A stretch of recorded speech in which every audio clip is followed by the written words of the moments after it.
The lost sheep. Now all the tax collectors and sinners were coming near Jesus to listen to him.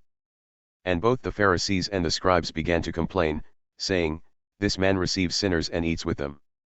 And so he told them this parable, saying, "What man among you, if he has 100 sheep and has lost one of them, does not leave the other 99 in the open pasture and go after the one that is lost, until he finds it? And when he has found it, he puts it on his shoulders, rejoicing.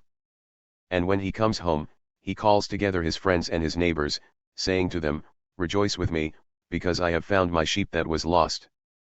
I tell you that in the same way, there will be more joy in heaven over one sinner who repents than over 99 righteous people who have no need of repentance." The lost coin.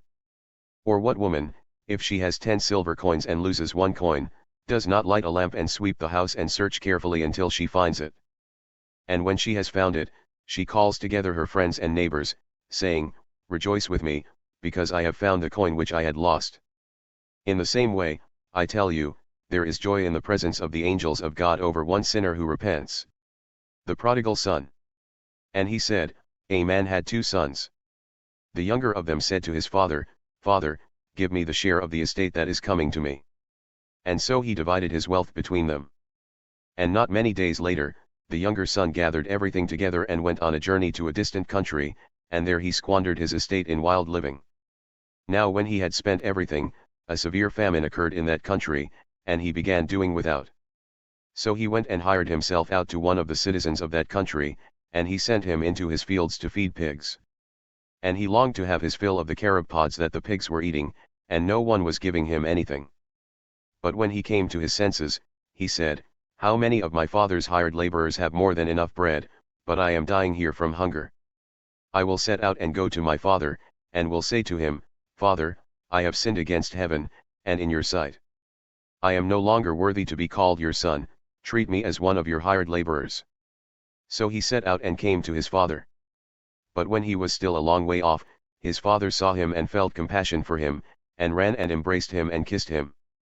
And the son said to him, 'Father, I have sinned against heaven and in your sight, I am no longer worthy to be called your son.' But the father said to his slaves, 'Quickly bring out the best robe and put it on him, and put a ring on his finger and sandals on his feet. And bring the fattened calf, slaughter it, and let's eat and celebrate. For this son of mine was dead and has come to life again, he was lost and has been found.' And they began to celebrate. Now his older son was in the field, and when he came and approached the house, he heard music and dancing. And he summoned one of the servants and began inquiring what these things could be. And he said to him, 'Your brother has come, and your father has slaughtered the fattened calf because he has received him back safe and sound.' But he became angry and was not willing to go in, and his father came out and began pleading with him.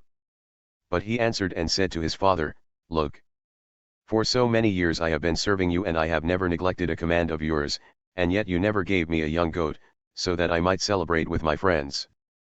But when this son of yours came, who has devoured your wealth with prostitutes, you slaughtered the fattened calf for him.' And he said to him, 'Son, you have always been with me, and all that is mine is yours. But we had to celebrate and rejoice, because this brother of yours was dead and has begun to live, and was lost and has been found.'